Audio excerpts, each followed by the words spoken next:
Les KT, je suis ravi de vous retrouver pour une toute nouvelle vidéo. J'espère que vous allez bien, que votre journée se passe à merveille. On va parler aujourd'hui du chapitre 9 du manga Boruto To Blue Vortex, puisqu'on va voir ensemble deux nouvelles informations qui nous ont été données par à la fois le V-Jump et aussi à la fin du chapitre 8. Je parle bien entendu des previews qui concernent le contenu du chapitre 9, un chapitre qui sortira maintenant dans quelques jours.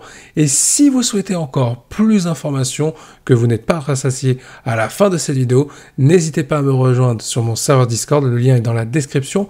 Vous pourrez accéder à tout ça et vous pourrez aussi avoir le chapitre 9 en avance à quelques jours de sa sortie, donc ne manquez pas cette occasion. Trêve de bavardage, voyons déjà les informations, les previews qui nous ont été laissées. On commence avec la preview du V-Jump concernant le chapitre 9 qui sortira le 18 avril 2024. Jura apparaît à Konoha pourchassant le chakra de Naruto, cependant la personne à la fin de la poursuite n'est pas Naruto. Pour ce qui est de la preview en fin de chapitre 8, pour le chapitre 9, en suivant le chakra du biju, Jura et Hidari arrivent devant Imawari. Pourront-ils être repoussés? Alors, il est temps d'évoquer ce teasing qu'il y a autour d'Imawari, ce fameux potentiel, j'ai même envie de dire ce chakra qui semble être étrange et qui ne semble pas être si naturel du côté d'Imawari. Visiblement, il y a quelque chose d'autre. Jura, dans le chapitre 8, était en train de tracer le chakra du bijou, celui qui appartenait soi-disant à Naruto, donc on pense directement à Kurama.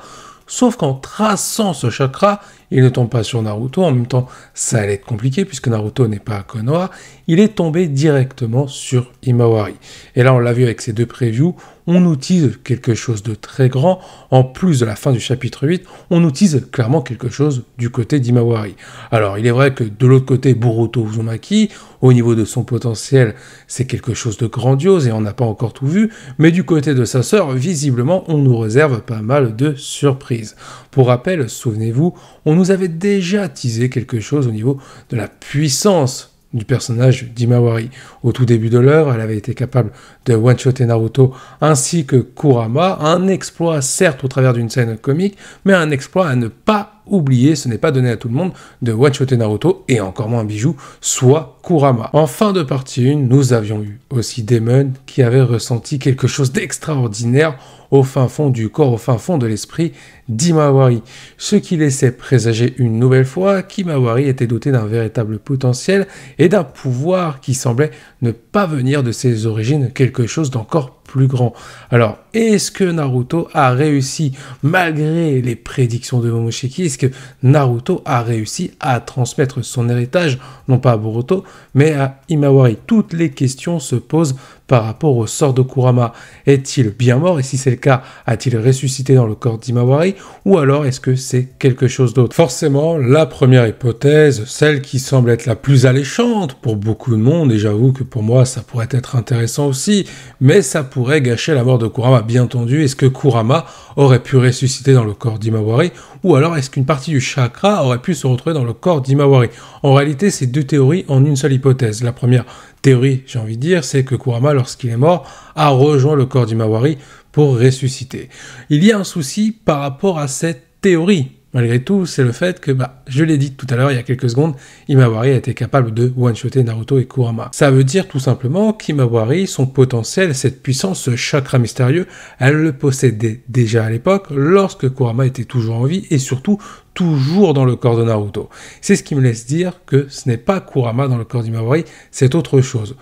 Et souvenez-vous, je l'ai dit aussi, les propos de Momoshiki par rapport à Naruto, il disait à celui-ci qu'il n'arriverait pas à transmettre Kurama son héritage pour ses enfants, que ce soit Boruto ou encore Imawari. Maintenant, peut-être que Momoshiki s'est trompé à moitié, que Naruto n'a pas réussi à transmettre Kurama, puisqu'on a vu la mort de Kurama lorsque Naruto a utilisé le mode Baryon pour essayer de vaincre Ishiki Otsutsuki, ou plutôt essayer de gagner du temps pour que Ishiki puisse enfin mourir. Donc, on arrive sur la deuxième hypothèse. Est-ce que ce ne serait pas plutôt une partie du chakra de Kyuubi qui s'est retrouvée dans le corps d'Imawari? C'est-à-dire, lors de sa conception, peut-être qu'il y a eu une partie du chakra de Kyuubi, de Kurama, qui s'est logée dans le corps d'Imawari, et plus elle va grandir, plus elle va évoluer, ce chakra va se développer pour créer un nouveau bijou. Le fameux bijou qu'aurait pu ressentir Jura dans le chapitre 8, et c'est ce qui l'aurait amené à confronter Naruto par rapport à Imawari. Parce que là, il stipule bien que c'est un bijou, et il ne stipule pas que c'est Kurama. Alors après, peut-être qu'il n'a pas connaissance de Kurama, Mais comme on a pu le voir, les alter ego de différents personnages, je pense aux autres Shinju, ils ont la mémoire des autres shinobi, ils ont des sentiments, des ressentis vis-à-vis d'autres personnages qu'ils ont nommés comme leur cible. Donc du côté de Jura, même si on ne sait pas exactement c'est l'alter ego de qui, est-ce que c'est celui de Jigen ou encore celui de Kawaki, ou même un autre personnage, mais techniquement, il aurait eu connaissance de Kurama, il connaîtrait le ressenti de ce chakra-là. Là, il sait plus bien que c'est un bijou et pas forcément quelque chose qui lui est familier. C'est ça qui est plutôt troublant. Et cette hypothèse, le fait que Himawari pourrait posséder une partie du chakra de Kyuubi, permettrait aussi d'expliquer pourquoi Momoshiki s'est trompé. Parce qu'on l'a vu à la fin de la partie 1, pour le cas de Boruto, Momoshiki commence à douter de sa prophétie. Donc il aurait pu aussi se tromper sur le cas de l'héritage de Naruto vis-à-vis de Kurama, ou plutôt du chakra de Kurama. Himawari pourrait donc posséder ce pouvoir, ce qui serait intéressant, et ça permettrait de ne pas gâcher la mort de Kurama avec ces très beaux adieux qu'on avait pu avoir entre Naruto et Kurama. Je pense que cette mort-là doit rester telle qu'elle, un peu comme la mort qu'on avait eue à l'époque concernant Jiraiya. Mais il est vrai que pour ce cas-là, on peut avoir des surprises. Attendons de voir la fin de l'œuvre concernant Jiraiya vis-à-vis de Kashin Koji. Mais ça, ce n'est pas le débat du jour. On est là pour parler d'Himawari et de son potentiel. On va explorer d'autres hypothèses également, d'autres théories. Le cas où Himawari posséderait un bijou qui n'est pas Kurama, qui n'a aucun lien avec le chakra de ce dernier, peut-être en rapport avec le démon du sable, le démon que possédait à l'époque Gaara Shukaku, si je ne dis pas de bêtises, j'ai peut-être enfin réussi à m'en rappeler, peut-être qu'Himawari possède ce démon à queue, parce qu'on l'a vu dans la partie 1 de l'anime, pas vraiment dans le manga parce qu'on n'a rien vu de cela, et ben on a vu qu'Himawari avait plutôt une affinité plutôt intéressante, donc ce ne serait pas impossible qu'elle puisse le posséder. Mais la question qui se pose, c'est comment Shukaku se serait retrouvé dans le corps d'Himawari. Pour moi, il y a une hypothèse qui est crédible. À la fin de Naruto Shippuden, Naruto a réussi à réunir tous les démons à queue, tous les bijoux en lui par rapport à leur pouvoir. Peut-être qu'avec la naissance d'Himawari, il a pu transmettre à l'époque, lors de sa naissance, lors de la naissance d'Himawari, il a pu transmettre l'un des bijoux qui aurait pu se retrouver dans le corps d'Himawari. Ce qui pourrait expliquer aussi, par exemple, pourquoi Kurama, si Himawari pouvait posséder une partie de son chakra, pourquoi Kurama ne s'en serait jamais rendu compte. Là, le fait d'avoir Shukaku dans le corps d'Himawari, ça pourrait expliquer cette possibilité. Personnellement, jusqu'à la fin de la partie 1 du manga Boruto, j'étais plus dans l'idée qu'Himawari aurait un pouvoir en lien avec le clan Hyuga, en lien avec les ancêtres, par rapport au film The Last, avec le Tessengan, l'histoire qu'il y avait eu autour de Toneri Otsutsuki, et comme justement dans la partie 1 de l'anime, on nous teasait un lien entre Boruto, le Jogan et Toneri, je me suis dit pourquoi pas faire la même chose avec Himawari, mais cette fois-ci pas avec le Jogan, mais avec le Tessengan, et une Himawari qui va vraiment développer son Byakugan à un niveau qui lui permettrait de le faire évoluer en Tessengan. Je me suis dit voilà, ça serait un pouvoir très intéressant dans la continuité de ce qui avait été fait dans le film The Last, pendant que Boruto, lui, va suivre sa propre voie avec le fait de se démarquer en tant que shinobi. Là, on aurait eu quelque chose d'intéressant, de l'inédit avec du développement, que ce soit du côté de Boruto ou encore du côté d'Himawari. Mais là, visiblement, avec ce qui nous a été montré dans le chapitre 8 par rapport à Jura, qui a clairement ressenti le chakra d'un bijou dans Himawari, on part dans cette direction. Ma seule crainte, c'est, comme je l'ai évoqué, j'espère pas qu'ils vont faire revenir Kurama maintenant. À la rigueur, s'il doit revenir, qu'il revienne à la fin du manga, mais pas maintenant, ça gâcherait clairement sa mort et les adieux qu'on nous avait montrés entre Naruto et Kurama. Je veux quelque chose d'inédit qui peut se rattacher à Kurama sans que ce soit lui, ça permettrait de mettre en avant Himawari et de la mettre dans une catégorie auquel appartient Boruto à l'heure actuelle. Parce qu'il y a beaucoup de personnages qui vont être délaissés par rapport au niveau de puissance. Boruto est extrêmement puissant.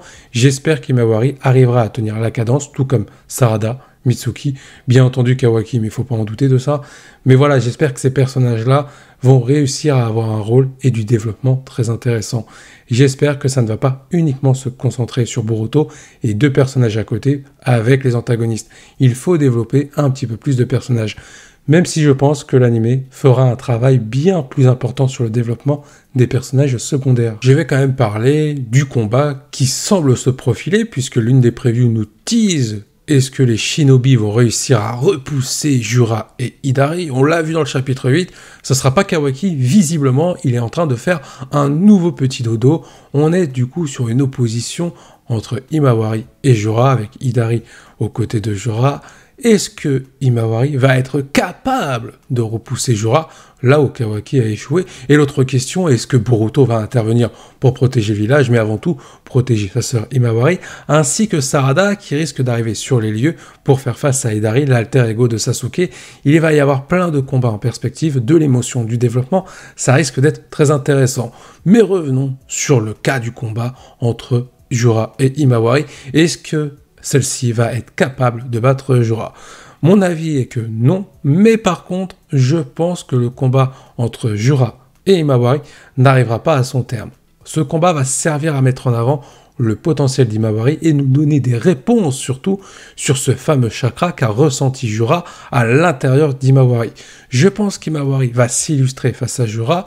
Malgré elle, je pense qu'elle va être capable de nous montrer un peu ce qu'elle a appris durant ces dernières années, durant l'ellipse, mais elle ne va pas être consciente du potentiel réel qu'elle a au fond d'elle. Peut-être qu'elle va utiliser son pouvoir par rapport au bijou qui pourrait s'emparer d'elle et prendre le contrôle pour tenter de combattre Jura. Un petit peu comme à l'époque avec Naruto vis-à-vis de Kurama. Là, on aurait un cas similaire pour nous mettre en avant Himawari sans qu'elle-même soit consciente de sa puissance et de ses pouvoirs. Et bien sûr, l'enjeu de la seconde partie du manga Boruto Tsubu Vortex sera de mettre en avant Boruto, ça c'est une évidence, mais aussi mettre en avant l'évolution d'Himawari par rapport à son apprentissage quant à la maîtrise de ce chakra qui lui semble être particulier. En évoquant d'ailleurs le nom de cette seconde partie, Boruto Tsubu Vortex, Boruto 2 Vortex bleu, beaucoup de personnes dans la communauté, et je suis de leur avis, pensent qu'en réalité, ce titre fait référence à Boruto, et au début, on pensait que ça faisait aussi référence à Kawaki, qui a usurpé le titre, le nom de Uzumaki, qui a volé l'histoire de Boruto, et qui donc s'est incrusté dans la famille des Uzumaki. Ce titre pourrait faire tout simplement référence aux deux Uzumaki restants, Boruto et Himawari Uzumaki. Parce que là, au vu des premiers chapitres et du chapitre 8, on a l'impression que Kishimoto, il veut clairement nous mettre en avant Boruto. Bon bah ça, c'est une certitude, c'est le personnage principal, mais il mise beaucoup sur le personnage d'Himawari. Donc pourquoi pas, dans la suite de l'œuvre, avec les prochains chapitres, avoir un tandem qui se dessine avec Boruto et Himawari qui vont devoir collaborer pour essayer de sauver le monde de Shinobi.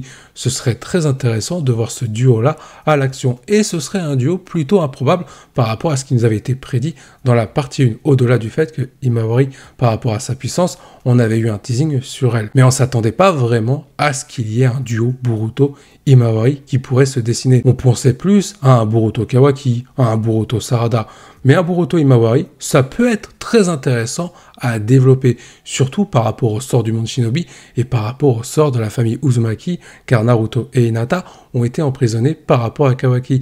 Donc il y a beaucoup de développement à faire et ça peut vraiment être très intéressant. Il y a aussi un lien à creuser entre Kawaki, Boruto, Himawari, un fameux triangle qui se dessine en termes de relations. Est-ce qu'Himawari continuera de croire la version de Kawaki ou finira tel par se ranger du côté de Boruto? On pourrait même avoir une dinguerie à la toute fin de l'œuvre. Après le combat entre Boruto et Kawaki, on pourrait avoir un Boruto contre Himawari, un Boruto qui va tout faire pour un peu convaincre Himawari de son innocence et Himawari qui va vouloir protéger Kawaki. On pourrait avoir une déchirure fraternelle qui pourrait se créer et rendre la fin du manga encore plus palpitante. Donc, il y a énormément de possibilités qui pourraient arriver avec des scénarios de dingue. Mais ce qui est clair, c'est qu'on devra être patient pour découvrir tout ça. En attendant, le chapitre 9 sortira le 18 avril 2024 et on pourra voir Himawari contre Jura. Peut-être qu'on aura le droit à un combat qui va nous surprendre dès ce prochain chapitre. En attendant, pour moi, il est temps de vous quitter. J'espère que cette vidéo vous a plu. Je vous invite à donner votre avis en commentaire. Je vous dis à la prochaine. Portez-vous bien et que la volonté du KT soit avec vous. Juste avant de quitter cette vidéo, n'oubliez pas de liker et de vous abonner. Ça me fera extrêmement plaisir. Je compte sur vous.